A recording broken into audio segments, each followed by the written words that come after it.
Hi, Romans here and welcome to another music review. I review every album from a viewpoint of a musician, as I am a singer, songwriter and a bass player for my own group Jakobe.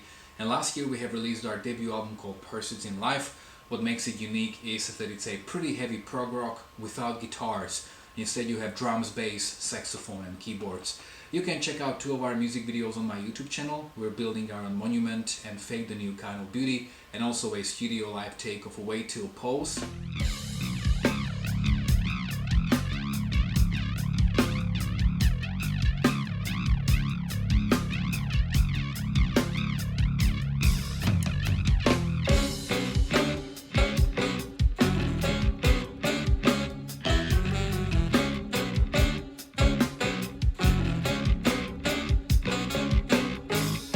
Description of all these videos you will find all the information about where is the record available. It's available on all digital platforms like Spotify, Tidal, Deezer, iTunes, Amazon, Bandcamp, but also in this digipack version with a very beautifully illustrated 20 pages long booklet. So in case you want one, all you need to do is contact me via an email, on Facebook or on Instagram, or you can get one through Bandcamp. And today I'm going to review the new album from the Flower Kings, Waiting for a Miracle. Music review. Music review. Before I even start with this review, I want to say a few things. First of all, I'm not necessarily a big fan of neo-prog. So what is a neo-prog? Basically, all of the post-70s and post-80s bands that apply the same musical philosophy as the bands in the 70s, and most of these bands are like from the 90s and from 2000s, and it seems like the Flower Kings are kind of leading these bands, or they are at the very top, and there are just these very specific melodies and harmonies that they use and that don't really resonate very well with me. But if you watch my YouTube channel, you know that if I didn't like the album or if I didn't have anything nice to say about it, I wouldn't make a review, because that's just a wasted energy criticizing something. Also, this is not necessarily my introduction to the Flower Kings, as I have listened to their Desolation Rose album, which, if I understand correctly, is their predecessor from 2013. Well, it was an okay album, but you know, it's always, the main question is always, is that a record I want to get back to or not?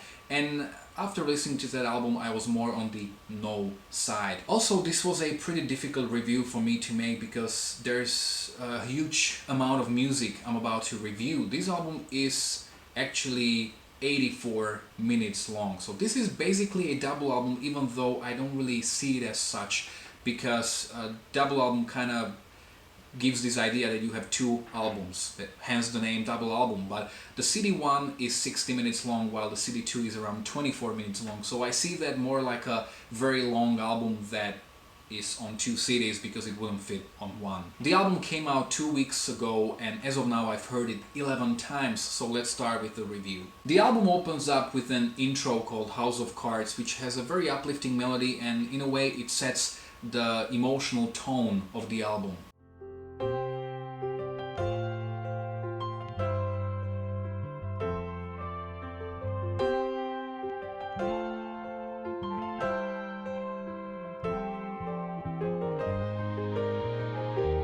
The second track, Black Flag, is that symphonic neo-prog, and I hear a lot of influences like the early to mid-70s Yes, or even Queen on their first two albums.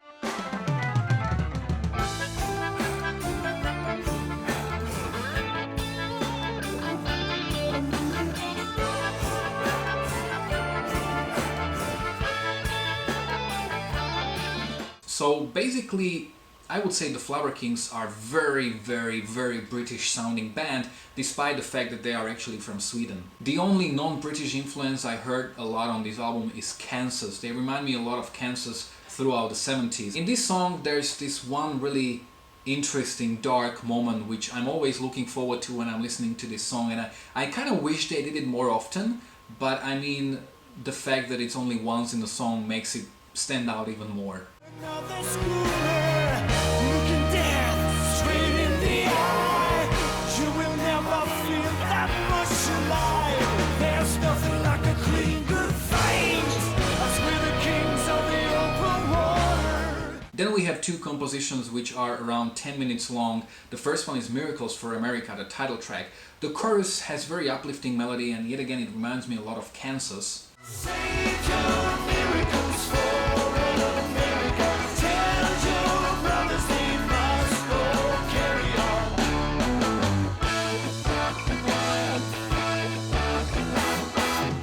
And this is actually one of a very few sort of a graspable moments on the album. When you say progressive music, a lot of people say that Dream Theater is so over the top with their complexity and technicality, and that their music is so difficult to get into and to get familiar with.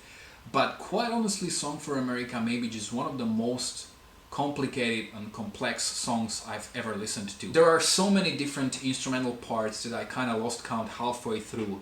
And apart from that main chorus, I still don't really know what's going on in the song, despite the fact that those instrumental parts are actually very cool. It's just that I don't really remember them even after hearing the song for like 11 times.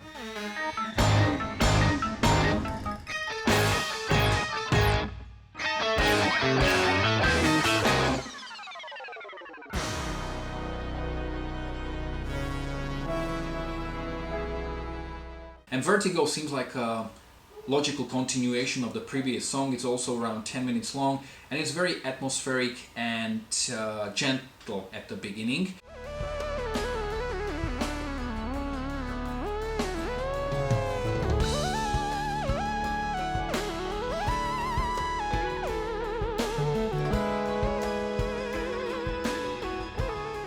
And we hear some of those soul vocals with an extremely positive vibe, very reminiscent of what John Anderson was doing in Yes. And also there's a fretless bass, and I love fretless bass. The world goes round, you're feeling helpless, furl and frown, conceal the night. The world goes round, you see. The first change of pace comes with the track Bridge, which is very delicate and melancholic. How long now will you wait? I'm swaying on a fence. How long before we stand for the end of the... And there's the Miracle for America melody revisited here, and it's mostly based on like a piano, and then the second part or second half of the song is more bluesy with the whole band playing. The first instrumental on the album is Ascending to the Stars, which is soundtrack-like composition where there is always something happening to the point where almost no theme is repeated twice, making for a very musical experience. Sometimes it reminded me of the Star Wars soundtrack.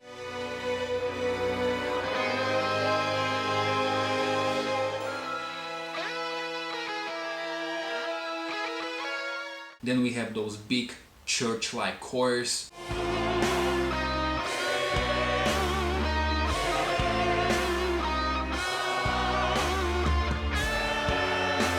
Well, this song is all over the place, but in a good way. Wicked Old Symphony is a textbook example of a British neo-prog. It has a nice melody, which is also one of a very few graspable moments upon the first couple of listenings. Look for you, make believing without you, something wicked about you, but we all have our blinders on.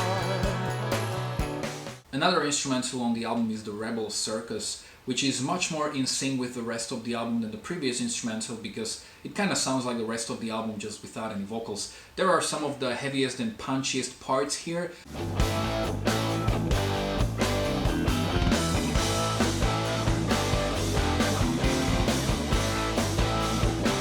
But also some really nice and melodic ones.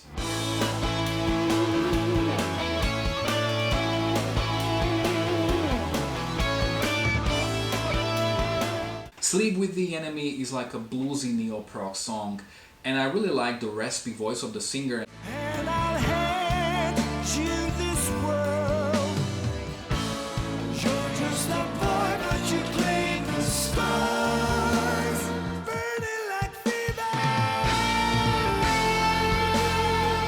And it was only recently that I discovered that there are actually two lead singers on this album, and I don't think I would necessarily be able to tell them apart if it wasn't pointed out to me that there are two of them, but I think that one of them has a more raspy voice, like in this track, and the other one has a cleaner one. The final track on CD1 is The Crowning of Greed, which is instrumental for the most part, and we got singing in like the last minute. The CD2 opens up similarly to CD1. We have House of Cards Reprise, which is similarly uplifting as the opening track of CD1. And we hear those female backing vocals which create this world music vibe, and this is something I wish they explored a little more.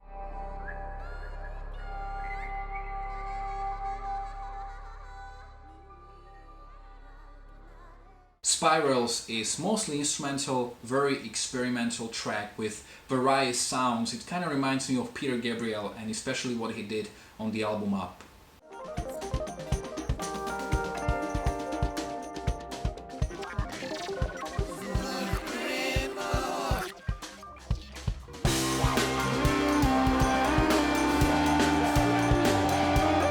Steampunk continues in that neo-prog fashion, and there's another pretty major influence that didn't have to be an influence for the Flower Kings, but I hear that in their music, and that's the 80s British prog band It Bites. There are those similar summer vibes in this track.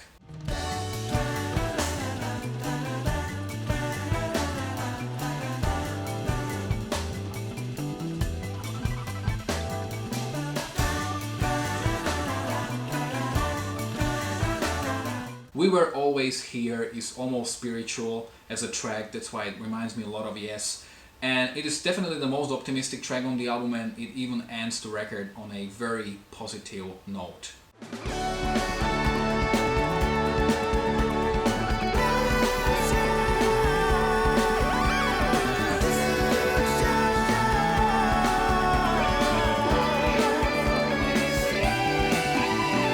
And then the album ends with a short instrumental outro called Basking at Bro Bang, if I pronounce it right, which ends with that sort of like a circus image. This is an extremely challenging album, and considering its scope, length and complexity, I think there should be more of those big moments, of which there aren't really that many. I have a huge respect for this band because it's impressive how complicated they can be with their songwriting. But you definitely need to be extremely patient with this album. You know, I've heard this album 11 times, that's a lot of times, but I still don't feel like I'm necessarily familiar with it. But if you watch my reviews, it's never really about getting familiar with the record, but about asking the most important question. Is this the album I want to get familiar with? And is this the album I want to keep coming back to?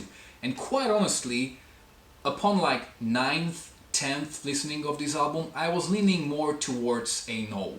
But I was listening to this album today after a couple of days, and I think that it somehow clicked with me today. I was like, yeah, I think I liked it. I'm beginning to like it a lot. I'm definitely going to revisit this album, but it's just so complex and so difficult that this is definitely not an album I would be able to listen to on repeat for a couple of days. Because from all of the albums I've heard this year, and I've listened to like a lot of progressive records that came out, this is definitely the most challenging, complex and complicated one. Have you heard this album already? You can let me know in the comment section below whether you agreed or disagreed with me. If you're the Flower Kings fan, you can let me know how well do you think it compares to their previous works, which album is your favorite one, maybe which album should I go to next. You can follow me on Facebook or on Instagram. You can find links to both in the description of this video below. If you like this review, don't forget to like, to share, to subscribe. You can check out my own original music, my live performances, my worst to best series, and quite a lot of other reviews as well. Thanks a lot for watching.